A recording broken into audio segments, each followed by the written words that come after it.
A Torto e a Direito, um programa com Alberto Magalhães, Bento Anastácio e Ricardo Freixal. Realização de Luís Matias. Muito boa tarde, bem-vindo ao A Torto e a Direito, primeira edição de 2023 e, claro, o ano e o dia esta emissão começa já a desejar um bom ano, antes de tudo. Bom ano também ao Alberto Magalhães, Bento Anastácio e Ricardo Freixal. Boa tarde, bem-vindos. Espero que o período de festividades tenha sido bom e generoso também, já agora, como se deseja. Vamos às notas de abertura. Começamos com o Alberto Magalhães. Bem-vindo, Alberto. Que destaque trazes para o início do programa de hoje? Olá, boa tarde a todos. Bom, eu não trago nenhuma nota de abertura em especial, apenas o desejo de um bom 2023, se for possível. Eu sei que é difícil em Portugal, sobretudo com a inflação alta e os salários em baixo, mas tentemos que seja o melhor possível.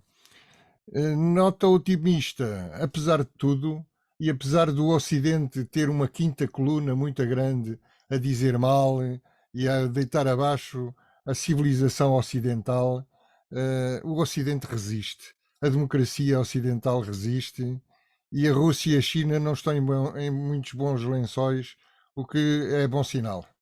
E é só. Só nota de abertura do Alberto Magalhães. Passo para o Bento Anastácio. Olá, Bento, boa tarde, bem-vindo a esta Torto e Direito. Que nota trazes para o início do programa de hoje?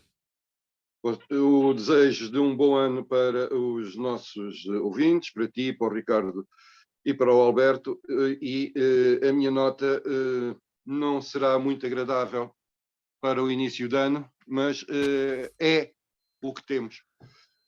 Ontem a senhora do FMI disse que a coisa estava preta e que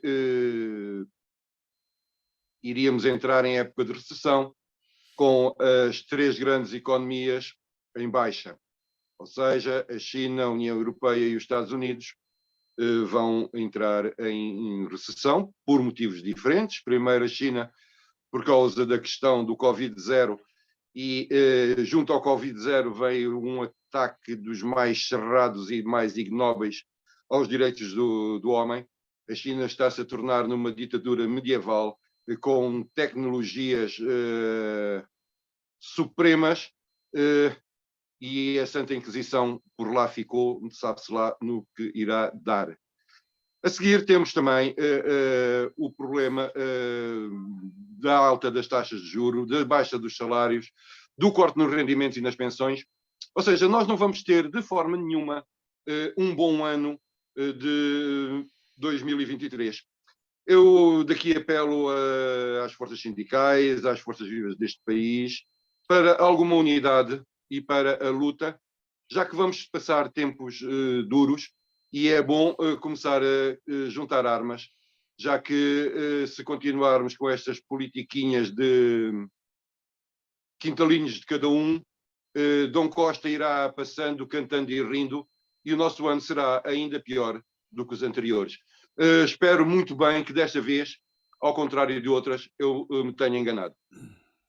Da nota do Bento Anastácio, passo para o Ricardo Freixal. Bem-vindo também, Ricardo, naturalmente. Boa tarde. Nota de abertura para o A Torto e Direito deste dia 3. Boa tarde, Luís Matias. Boa tarde, Bento Anastácio, Alberto Magalhães. Boa tarde aos nossos ouvintes e desejo a todos um bom ano de 2023 e sobretudo, que todos os outros anos a seguir sejam bons também.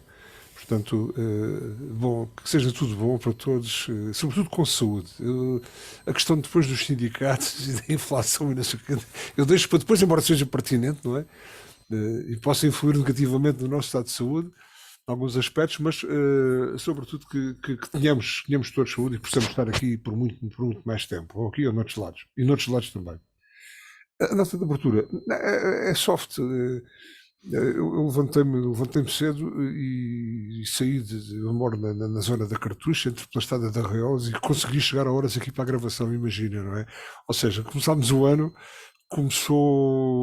as pessoas começaram com as suas vidas normais, a sair para os empregos, para levar os filhos, enfim, para as várias direções, E Évora, quando comecei a conversar, está parada logo de manhã, e ainda bem que aqui cheguei a horas, e queria que também no ano de 2023 começasse e depois continuasse nos outros anos, se continuasse, começasse a viver melhor em Évora, nomeadamente a circular. Não podia deixar de passar aqui em claro, infelizmente, a morte do Papa Bento XVI, que enfim, que marcou, independentemente da parte católica, religiosa, a figura humana e o seu impacto, a sua intervenção de cariz social na comunidade, transversal aos diversos setores, com certeza, se quisermos interpretar bem. E também, porque sou hipersensível ao fenómeno esportivo, o desaparecimento de Pelé, que nos marca a todos. Todos nós fomos habituados a ver Pelé jogar futebol, da forma como o fazia. Conseguiu transportar também, eu penso que nos diversos aspectos da sua vida extra-campo de futebol, a elegância com que fazia quando jogava, e portanto o meu sentir, o meu rip por estas duas perdas que são perdas da humanidade. Obrigado, Ricardo Freixal. Vamos ao primeiro tema de agenda. Alexandra Reis recebeu uma indemnização de €500 mil para sair antecipadamente em fevereiro do ano passado do cargo de administradora executiva da TAP, em circunstâncias que estão a ser criticadas por toda a oposição e até questionadas pelo Presidente da República. Este caso levou à admissão do Ministro das Infraestruturas, Pedro Nuno Santos, e também a Secretária de Estado, a respectiva Secretária de Estado do Tesouro, Alexandra Reis, que apresentou a sua demissão a pedido já do Ministro das Finanças, Fernando Medina. A pergunta é: o que é que se passa aqui, Alberto Magalhães? Eram inevitáveis estas demissões no governo? O que está em causa? Eu acho que foste um bocadinho injusto para os membros do governo, porque não foi só a oposição a achar mal aquilo que a Alexandra 500 mil Reis, o 500 mil é a alcunha, que foi a alcunha que eu lhe pus. A Alexandra 500 mil Reis fez, a atitude dela, também no governo se sentiu que a coisa não tinha sido correta, até porque todos se demarcaram, ninguém sabia de nada e o Ministro das Finanças tratou de a fazer demitir e o Ministro das Infraestruturas demitiu-se por causa dela. Portanto, é porque também consideraram que alguma coisa não estava bem. A Alexandra 500 mil Reis é um caso típico da tecnocracia sociopata do mundo capitalista, porque também temos destas coisas no mundo capitalista, obviamente. São aqueles tecnocratas que ganham balúrdios para diminuir o ordenado dos outros.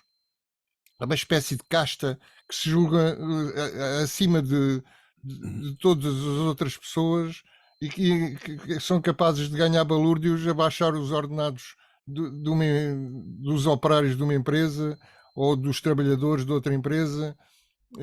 E, portanto, o que dizer de Alexandra? A Alexandra recebeu 500 mil euros de indemnização para sair da TAP e logo de seguida recebeu um convite de Pedro Nuno Santos e provavelmente de Fernando Medina, porque o contrato de Alexandra 500 mil Reis para presidente da nave foi assinado pelos dois ministros, não foi só assinado por Pedro Nuno Santos. Fernando Medina também lá pôs a assinatura. E, portanto, ou são incompetentes os dois, porque assinaram um contrato com uma senhora que não conheciam de parte nenhuma e nem sabiam que ela tinha recebido uma indemnização, ou então são colaboradores da senhora, são amigos da senhora.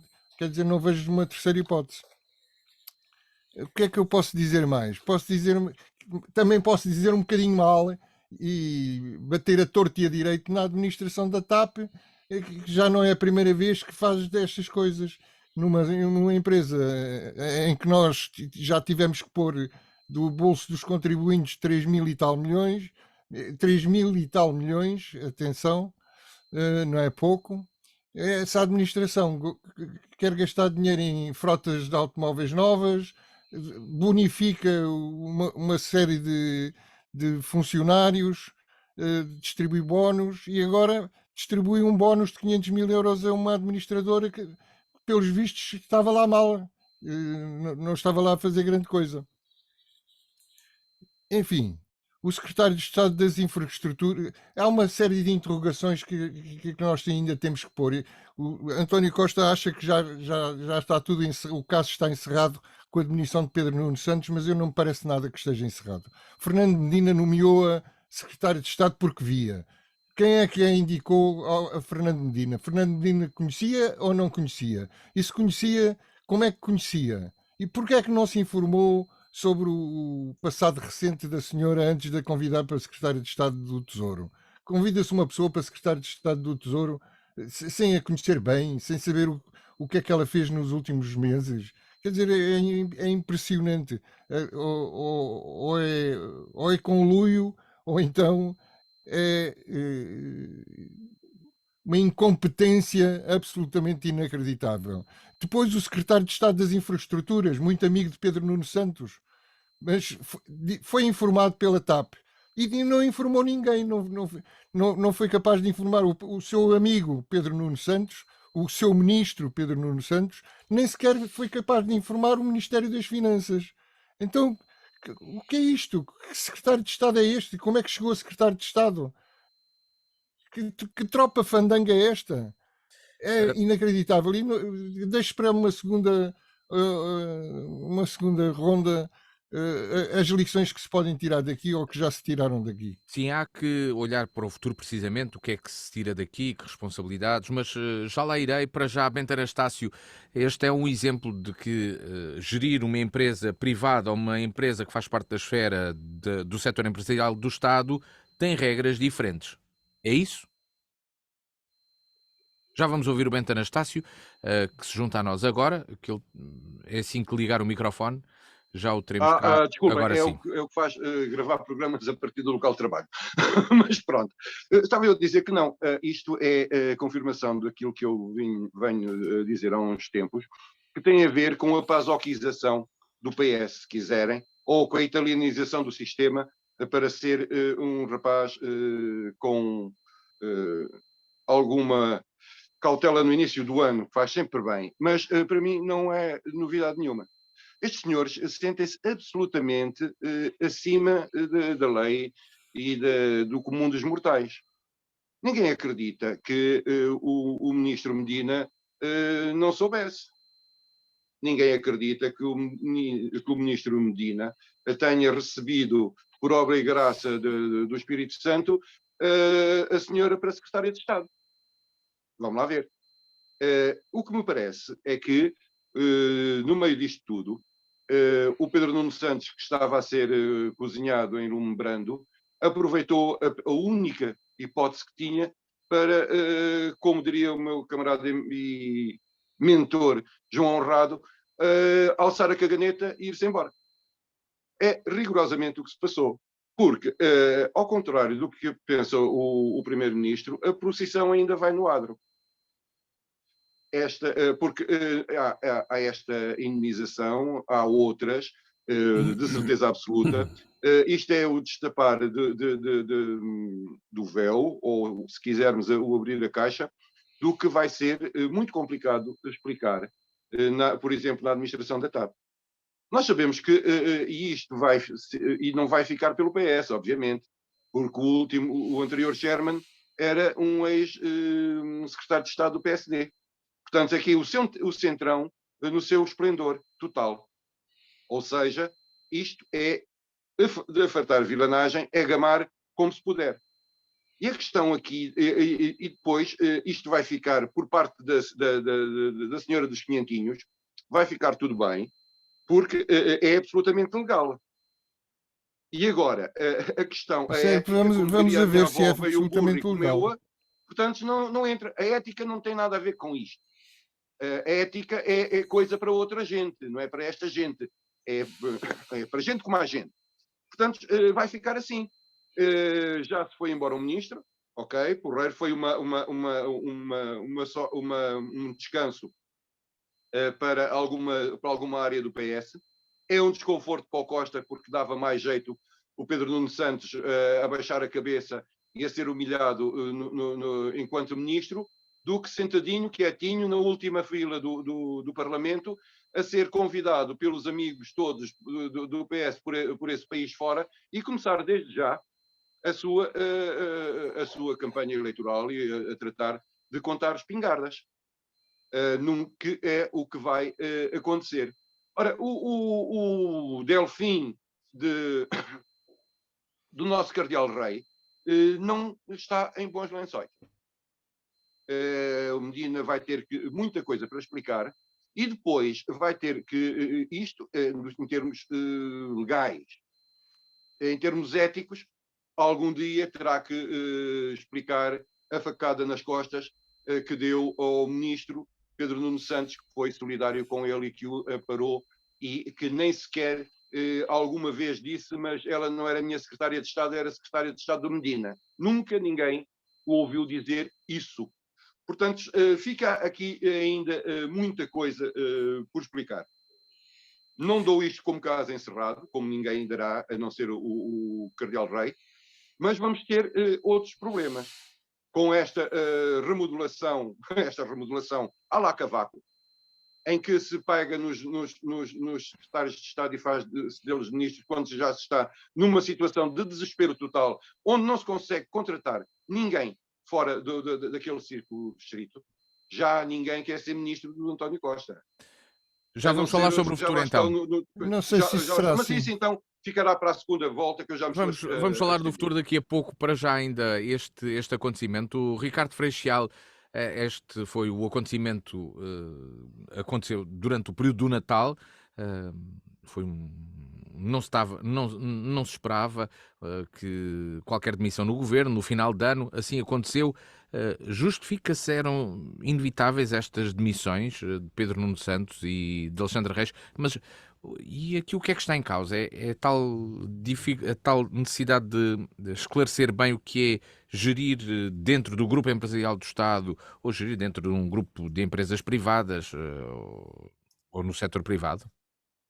Luís Matias, eu acho que se demitiram poucos. Portanto, perante aquilo que aconteceu e o que está a acontecer há uns meses a esta parte, eu acho que estão a demitir poucos. Portanto, isto é tudo. Eu faço parte daquele grupo de cidadãos que sou ingênuo, quer dizer, sou natural, acredito nas pessoas, acredito que as pessoas naturalmente são boas, tendem a ser boas, e portanto não imagino sequer que possam existir condições nesta chamada de democracia para que estes incidentes aconteçam. E depois isto não é uma pedrada no charco. As rábulas e todos estes casos semelhantes a estes, com o mesmo enquadramento, com o mesmo perfil de pessoas, vêm sucedendo ao longo do tempo com muita regularidade nesta nova maioria do Partido Socialista. E depois, o que é que está em causa? Luís Matias, está tudo em causa. Está em causa o ato.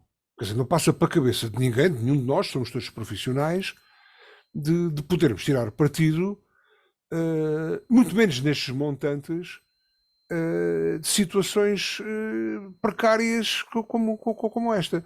E depois, os nossos, que deviam ser os nossos mais altos responsáveis, escudam-se e dizem, não, há um enquadramento legal. Mas qual é o enquadramento legal? Mas existirá a possibilidade, eu pensava que não existia a possibilidade de existir enquadramento legal que cobrisse estas situações que são escandalosas, são mais escandalosas.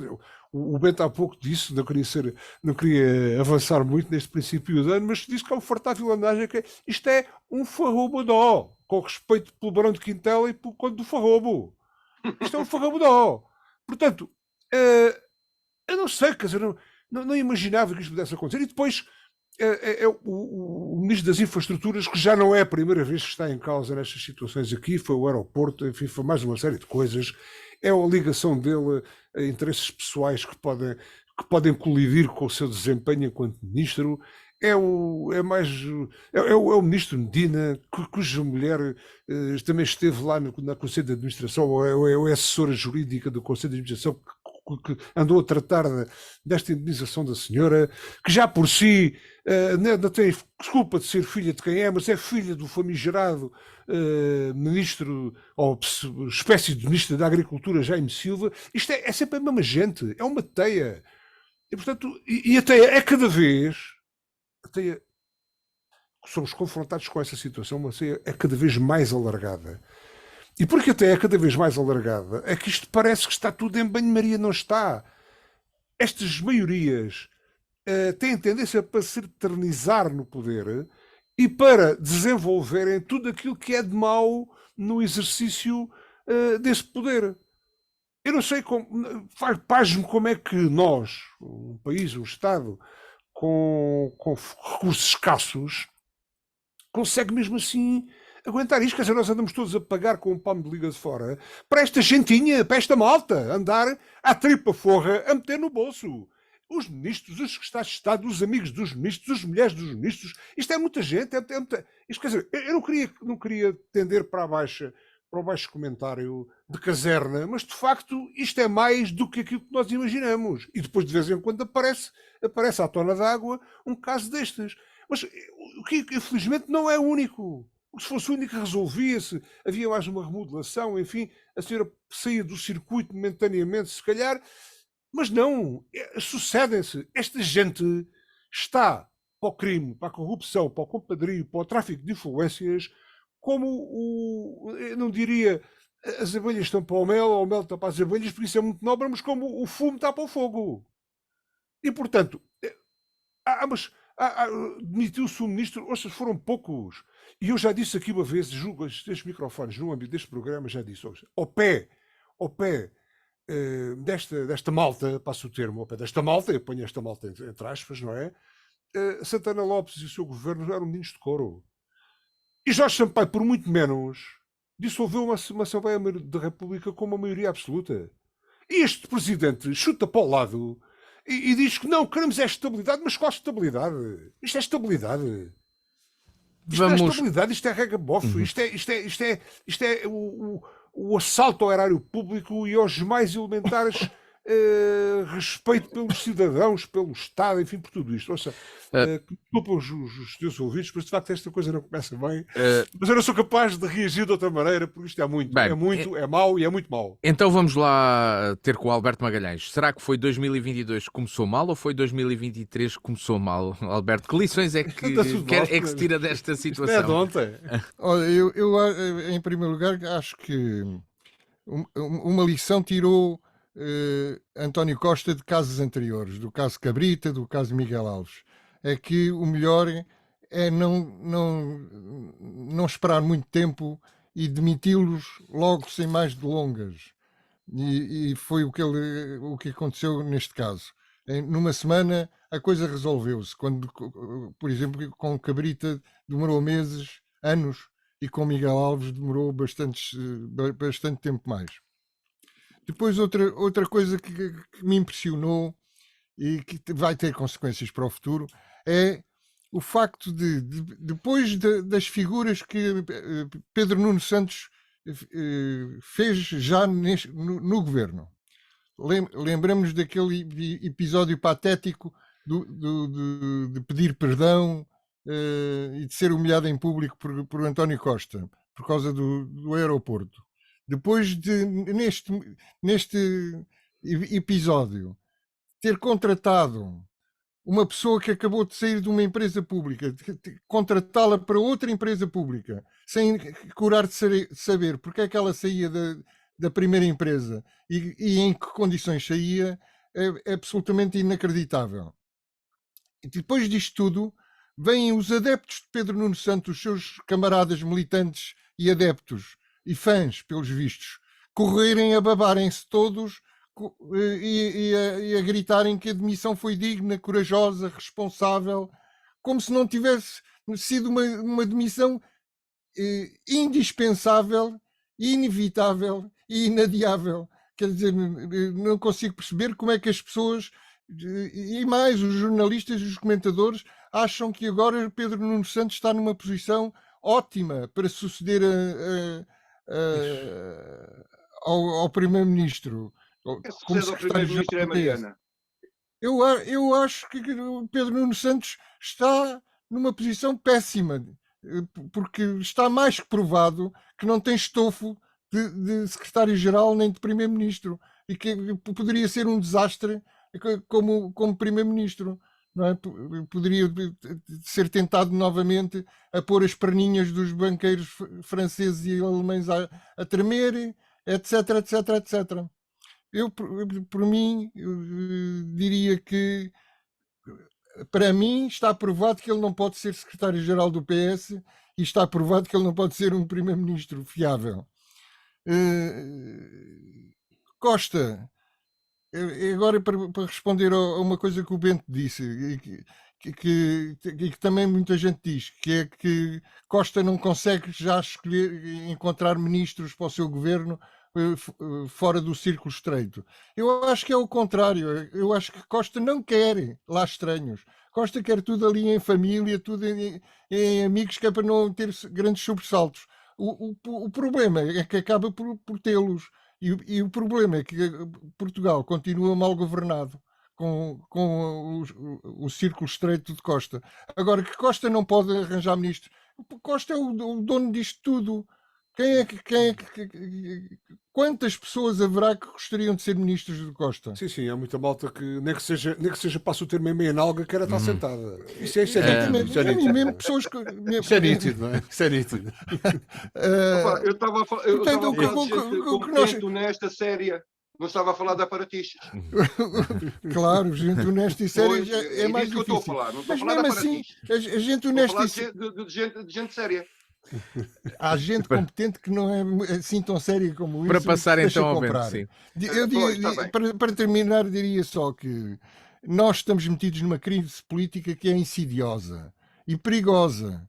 Porque aparentemente está tudo bem. Há um governo de maioria, há estabilidade, como quer o Presidente da República.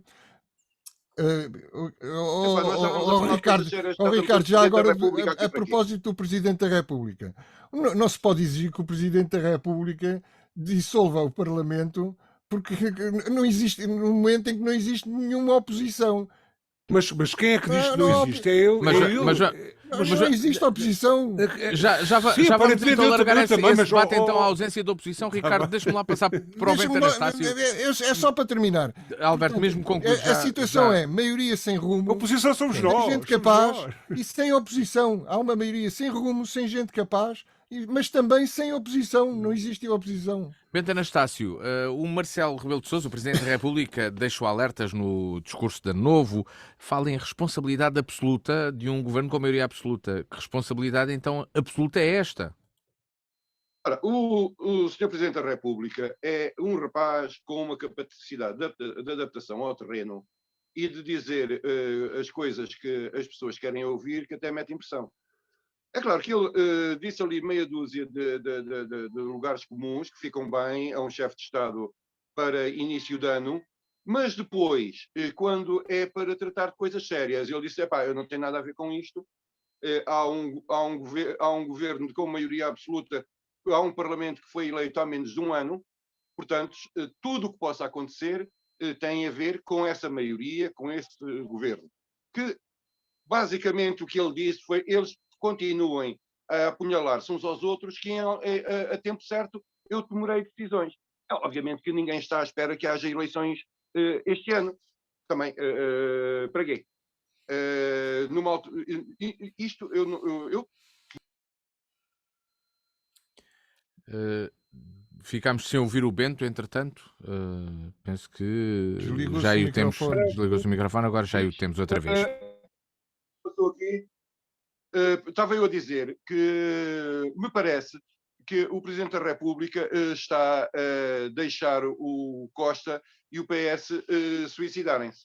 E é o que vai acontecer com o que temos do haver, são as correntes e as correntinhas e as lealdades esquisitas que existem dentro do Partido Socialista ao virem ao de cima e toda a gente a correr com a faca atrás uns dos outros. E é isto que vai matar esta maioria. Nós, por muito menos que isto, e com uma situação em termos éticos, políticos, etc., muito menos difícil, o António Guterres abandonou o pântano. E nós estamos, de facto, a entrar no pântano. Nós estamos a entrar numa altura, vamos entrar num dos piores anos que nos lembramos. Isto vai ser, o próximo ano tem todas as características para ser pior que no início da Troika e da outra Troika antes. E nós temos um governo fraco, um governo sem ideias, um governo sem programa, sem projeto e que vive e que vai resolvendo, que vai tentando resolver as coisas que aparecem. Vai navegando junto à costa sem ter nem capacidade, nem sequer vontade de fazer mais que isso. É à espera que venha dinheiro de Bruxelas para ir tapando um buraco aqui e ali, sem projeto. Vão ser injetados outra vez milhões e milhões de euros no país, que não vão ter nenhuma capacidade de alavancagem da economia, que não vão mudar estruturalmente o país e que vão fazer outra vez o mesmo de sempre, que é investir no betão e em coisas desse género. E não é assim que nós lá vamos. Nós temos que repensar o sistema produtivo do país, nós temos que repensar a política energética do país, nós temos que tomar pelos cornos o boi e irmos tentar passar este ano, que vai ser ainda pior que o ano passado. Já que a besta do Putin vai continuar a fazer o que tem feito até agora, vai continuar a haver a especulação completamente absurda nos combustíveis e nas matérias-primas, vão continuar o 1% a ganhar milhões e vamos nós continuar todos a pagar com língua de palmo, com fome e com desemprego. E isto é que me deixa preocupado. Quando para uma situação destas, nós devíamos ter um governo, desculpem os seus ouvintes, mas vou dizer com eles no sítio, para resolver estes problemas. E não temos. E este é que é o grande. Ricardo Freixal, para concluirmos então o tema e indo ao debate que há pouco já estava aqui a surgir, à diferença de opinião entre o Ricardo e o Alberto, concretamente, se o Governo ou se a Assembleia da República fosse dissolvida, o que é que iria acontecer? Iríamos ter eleições e quem ganharia? Permite-me apenas que eu corrija, com eles ou com elas no sítio, não é? Vamos ter aqui. Está bem. Porque é para não ter machismo. Ora bem. Obrigado. Por tirar vamos ver. Isto é. Não é? Aqui fora. Eu hoje tive vagar para almoçar sentado em casa e ver um bocado de televisão à hora do telejornal. E tive vagar porque, ao contrário daquilo que muita gente pensa, os alentejanos às vezes não têm vagar, nem para almoçar.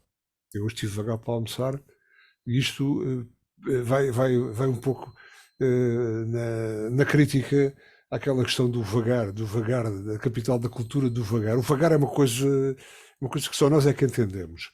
E, portanto, às vezes não temos vagar, mas eu tive vagar. E tive vagar e dei comigo as mensagens do Presidente da República. Eu ouvi, porque já não tenho, passo o termo, não tenho muita pachorra para ouvir, vou ouvindo depois um bocado os comentários e vou depois voltando para trás e ver aqueles que é mais interesse para ver se tento fundamentar as ideias dos comentadores, ou ver se tento encontrar fundamento, mas o discurso, há uma responsabilidade absoluta na maioria absoluta. Uma treta, já tudo blá blá, porque depois, ou antes e depois logo a seguir, diz, atenção, esqueçam, porque não vai haver aqui dissolução da Assembleia, não podem haver eleições, não podem existir eleições aqui num período de tempo muito curto. Bom, depois temos, portanto, não há sistemas de regulação. E este é o Presidente da República, a figura máxima que podia regular. Porque o Sr. Presidente da Assembleia da República, a tal sede da democracia, atropela as leis da democracia. Outra coisa não sabia esperar, aquilo de meter de facto um homem daqueles na presidência da Assembleia da República é pior do que ter uma raposa num galinheiro, não é? E já atropelou, acho que atropelou no cumprimento das leis regimentais e não sei o quê da Assembleia, e depois brinca-se à democracia. Há uma moção de censura que até o homem do PS, o tal Eurico Brilhante Dias, o novo Eurico Brilhante Dias, diz não há problema nenhum, porque esta maioria vai rejeitar a moção de censura, naturalmente que rejeita, E depois o PSD, a tal oposição, diz: queremos aqui um debate com urgência. É tudo blá blá, fica tudo no exercício dialético da discussão, às vezes estéril, às vezes a roçar o foleiro, que a maior parte da malta, passa o tempo, desculpem lá, a maior parte da malta neste momento, alguns são incompetentes, outros são corruptos, depois são arrogantes porque o poder lhe transmite, lhe dá para algumas mentes mal formadas capacidade de eles serem arrogantes, e depois outros são de uma foleirice extrema. E não se inibem de atacarem o povoréu desta forma. Não, desmaginem-se, porque não há, porque nós vamos rejeitar a moção de censura. Então, e como em termos democráticos na Assembleia não há possibilidade, através da votação, de resolver o problema, como o único regulador é o Presidente da República, e esse também não tem capacidade, não os tem no sítio, na cabeça, para resolver, e então vamos estar aqui numa madorna. E depois até diz... Não, mas, Ricardo, se houvesse eleições... A pergunta era, se houvesse eleições, o que é que acontecia? Ganhava o PS de novo sem maioria absoluta. Não sei. Quem somos nós? Quem somos nós agora? Não sei. Quem somos a situação piorava, talvez. Quem somos nós agora? E quem é o Presidente da República para fazer antevisões sobre aquilo que se iria passar-se? Não sabe nada. Portanto, agora, pior do que isto, não podemos estar. Isto é... vão cair saber de podres, vão cair de podres, mas enquanto caem de podres, desgoverna-se o governo, desgoverna-se a governação, dilapida-se o património, perde-se tempo e a recuperação é cada vez mais difícil. E não sei, quer dizer, não gosto disto assim, e de facto nunca pensei, eu nunca pensei que isto pudesse chegar a... Ricardo Marafusta, mas também não tem solução. Não, ouça, com estes não são solução, seguramente. Já se viu que não são. Então, fora, venham outros. Vamos ver o que acontece na moção de censura que é apresentada amanhã no Parlamento e o que é que quem vota ao lado... Não vai acontecer nada porque a malta está já sabe que a maioria absoluta do PS naturalmente irá rejeitar. Mas iremos certamente estar atentos. O tal brilhante, que tem um brilhantismo Amanhã, que tem candeia. Vamos ver que restantes partidos se associam a esta moção de censura. Há mais o Bento Anastácio e o PCP chutou para o lado e vê com a velha K7 do sindicato e da inflação e do não sei o quê. Isto tudo está em causa, mas está em causa porque as pessoas não são competentes e porque isto está a ser mal governado. Olha, Ricardo, temos de ir ao segundo tema. Eu acho que a inflação não é propriamente uma cassete. A cassete é a história do não vou votar a favor da moção de censura, vou-se abster ou vou votar contra, porque está claro. Politicamente convém. Está claro. Esse é outro debate. É um debate sobre o PCP, o que não é o caso agora, o que não é o caso agora do programa de hoje, naturalmente, porque estas conversas de repente começam a ir para todo lado. Não, mas a democracia também... tema do programa de hoje. Nesta democracia também temos o PCP, não é? Sim, claro, exatamente. Sim. Vamos para o tema que nos traz o Alberto Magalhães e que naturalmente teria de entrar neste primeiro programa do ano. Aliás, ficou quase prometido no último programa que iríamos olhar para o ano que tinha terminado, 2022. O melhor e o pior de 2022, Alberto. Factos e figuras do ano. Fizeste uma lista, uma eleição, como é que fizeste esta escolha? E qual é a escolha? Além do processo, queremos saber o resultado do processo. Para já nós tínhamos prometido que íamos fazer este exercício, não é? E aqui a malta promete e cumpre, porque nós somos a malta promete e cumpre. Portanto, eu começaria então a minha lista. Acontecimento internacional do ano. Obviamente a invasão da Ucrânia pelas tropas russas. Mas também a crise de energia e a inflação. Mas também a luta das mulheres iranianas. Mas também a guerra e a fome no Iémen. E eu podia continuar com as desgraças, porque há mais desgraças. Há os talibãs no Afeganistão, por exemplo. E não só. Figura internacional do ano. Obviamente, Volodymyr Zelensky. Obviamente, Volodymyr Zelensky, que conseguiu pôr o povo ucraniano a resistir à invasão russa e conseguiu milagrosamente unir a União Europeia, unir os membros da NATO, unir o Ocidente, se quisermos, para se opor ao expansionismo imperialista russo. Epá, Vilões parece do um gajo do ano. MRPP. Vilões do ano. Já só falta dizer viva a Joana d'Arc. Vilões do ano.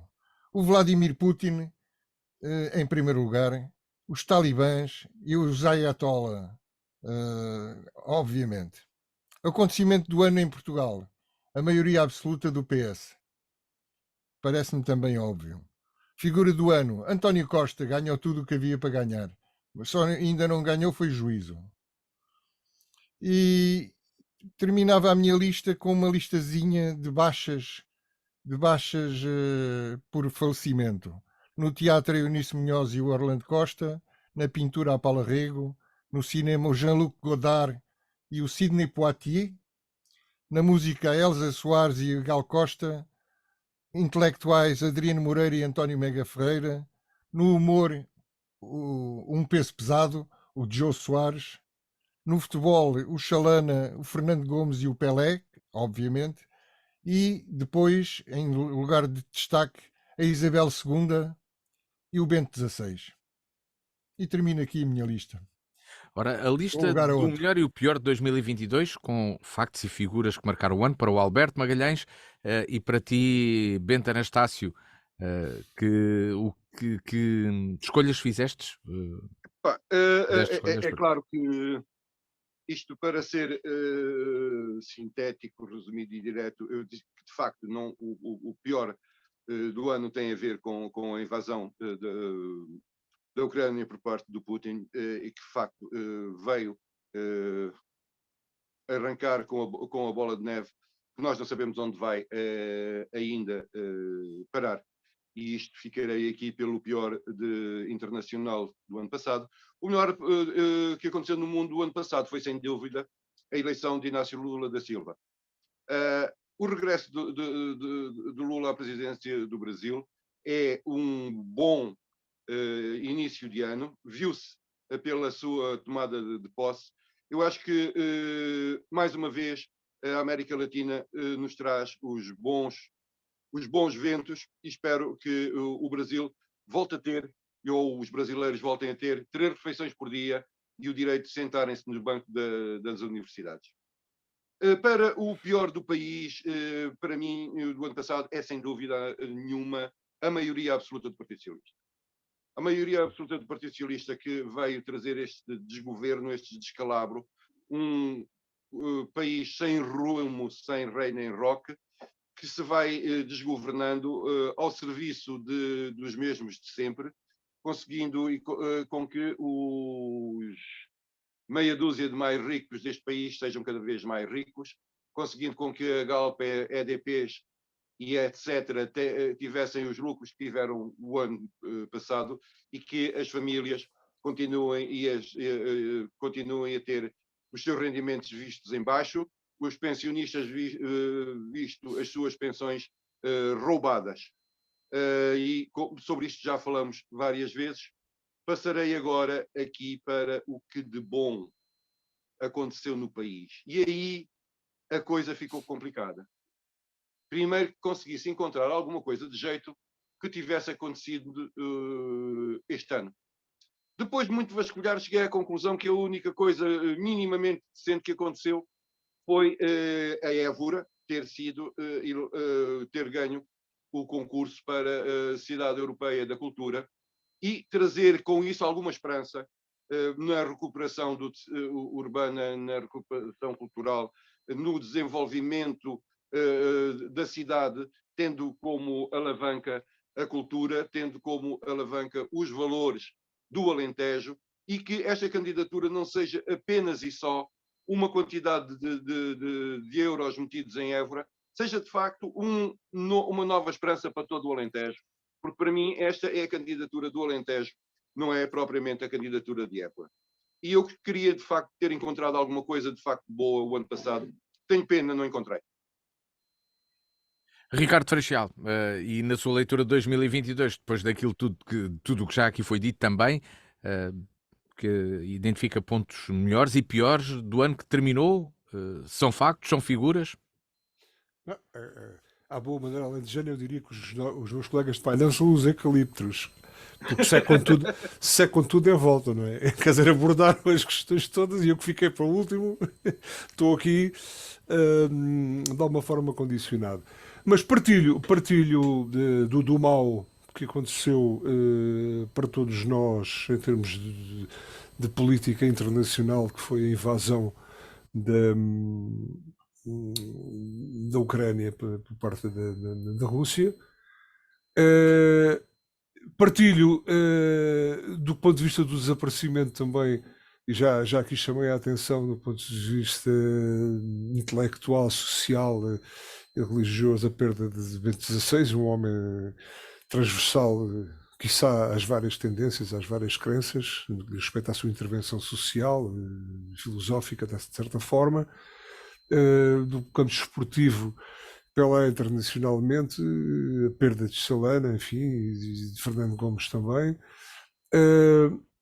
E em Portugal, claro que não ganhamos nada com esta maioria e, sobretudo, não tanto com a maioria, mas com as rábulas, com os episódios, com aquilo que tem sucedido, passo a ter uma pala dessa maioria. Portanto, e vamos lá saber nós, oxalá que nós sejamos guardados para coisas muito piores, como dizia o Bento outro dia em off comigo, ainda a procissão vai no ar. Oxalá que a procissão já não continue desta forma, que se mudem os santos, o Pedro Nuno e os outros todos, para que isto caminhe melhor.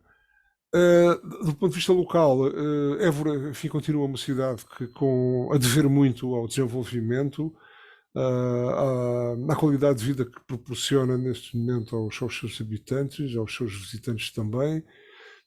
De positivo o facto da candidatura ter vencido e poder ser eventualmente uma forma da cidade se projetar a partir da cultura com base no remedeio enfim, de alguns aspectos mais pertinentes e que a partir daí depois possa isso servir de trampolim para a definição de uma estratégia mais conseguida e portanto a esse nível que tudo isso melhore.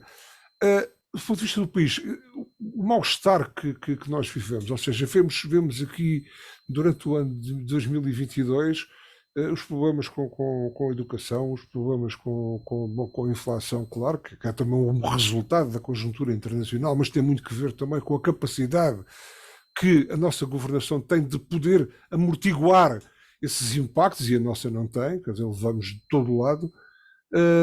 Temos problemas na saúde, temos cada vez mais dificuldade em aceder aos serviços de saúde.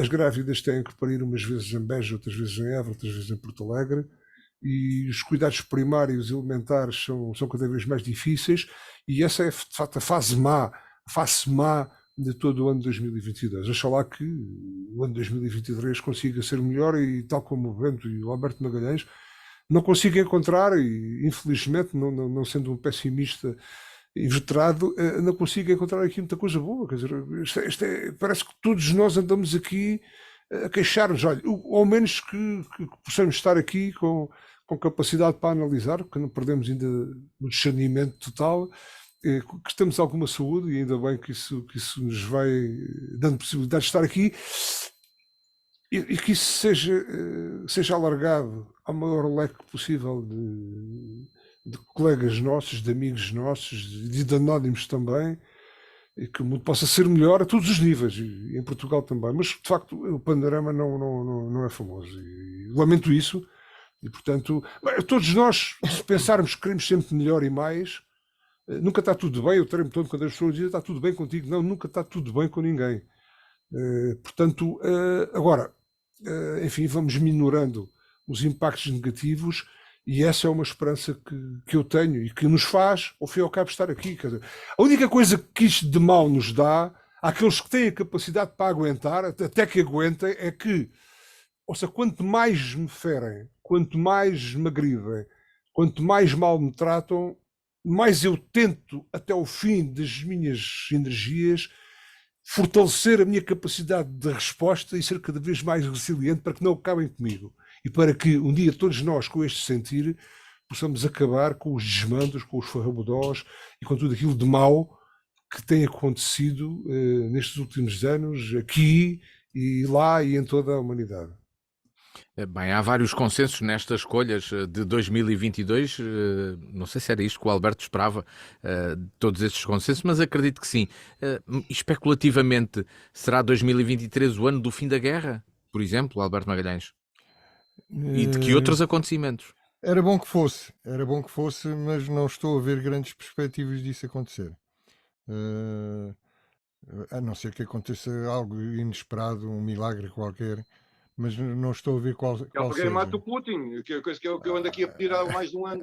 Tu andas a pedir esse milagre há mais de um ano, mas, Pois, mas também ninguém me ouve, sou um desgraçado. não estou a ver que seja muito provável isso acontecer em 2023. Portanto, eu acho que 2023 vai continuar a ser um ano de guerra. Mas é impressionante o Alberto Magalhães. Eu agora, na discussão sobre se será o ano de 2023 o fim da guerra, eu nunca pensei, possivelmente por estar mal informado em termos de geopolítica e de estratégia e de forças e medição de forças, mas eu nunca pensei que esta guerra pudesse durar tanto como está a durar até agora. E portanto, também já não sei até quando é que ela vai durar, não é? Pouca gente pensava isso, porque Mas toda a nunca gente tinha a pensei. ideia de que o Aquilo era uma coisa exército russo era todo poderoso Pois e aquilo era uma afinal coisa. é um monte de sucata inimaginável, não é? Uma coisa que me deixou agradado aqui neste momento, nesta discussão, neste programa, foi o facto do Bento Anastácio ter reconhecido que a Rússia que invadiu a Ucrânia. Foi verdade. Eu não sempre conhece disse isso. isso, desculpa Verdade. lá. Sempre disse isso. Desculpa lá, eu sempre mas disse sempre com isso. muitas reticências, não foi? Com muitas reticências. Não. Desde Não. o primeiro dia que eu disse invasão. Nunca me ouviste chamar-lhe não sei o que especial, nem dizer que não sei o quê. Isso é verdade, é verdade. Mas politicamente havia ali sempre uma outra guerra e ao Putin é de sempre. Tiveste distraído, Ricardo. Durante o próximo almoço pagas tu. Desculpa lá. Mas Alberto, então, e este ano poderá ter mais alguma perspectiva, se algo que se possa já afirmar que vai acontecer e que marque o ano, ou não? Para além desse desejo. Prognósticos só no fim do jogo. É no fim do jogo. Os tempos não estão para prognósticos fáceis, não é? Porque há um clima de incerteza mundial. Nós não sabemos o que é que vai acontecer à China. A China tem um clima explosivo neste momento. Tanto assim é que o Xi Jinping deu ordens completamente ao contrário da política de nenhum só caso de Covid, e agora abram-se as portas e vamos embora tudo para a rua. Porque estava a tremer. Não se sabe quantos milhares de mortos é que vão acontecer, o que é que isso vai provocar na China. A China continua a ser prejudicada, embora não diga nada, mas continua a ser prejudicada pela guerra na Ucrânia. O comércio internacional aliás, as previsões de que vai haver recessão na China do FMI também têm a ver com isso, não é?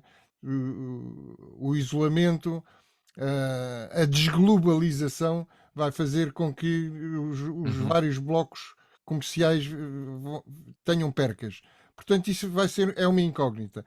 Como é uma incógnita o que vai acontecer na Rússia com as sanções, com os vários pacotes de sanções que têm sido impostas pelo Ocidente à Rússia. Em 2023, provavelmente, esses pacotes vão começar a fazer efeito a todo o vapor, e nós não sabemos o que é que vai acontecer internamente. Pode ser que o Putin caia, não precisa de ser morto. Embora estes ditadores tenham dificuldade em cair sem morrer, não é? Ou pelo menos e não se está a ver para onde é que ele vai. Será essa uma cadeira, ser uma janela, mas que caia. Mas será isso, Bento Anastácio? Isso pode acontecer? Perspectivas de 2023 possa ser o ano do fim da guerra? Ou não? Eu espero que sim. Mas eu espero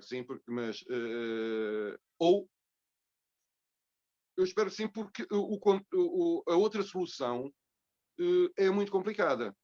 O continuar do conflito. A guerra estender-se para lá das fronteiras que conhece hoje. Mais um acidente com um míssil na Bielorrússia, mais um acidente com um míssil na Polónia, mais sabe-se lá o quê, e a gente não sabe onde é que isto vai parar. Porque é a única coisa que a gente sabemos das guerras. Sabemos quando ela começa, nunca sabemos quando ela acaba, nem como ela acaba. Mas a partir do momento em que começa a loucura, eu hoje não consigo encontrar um limite nas mentes daquela gente. Já vale tudo.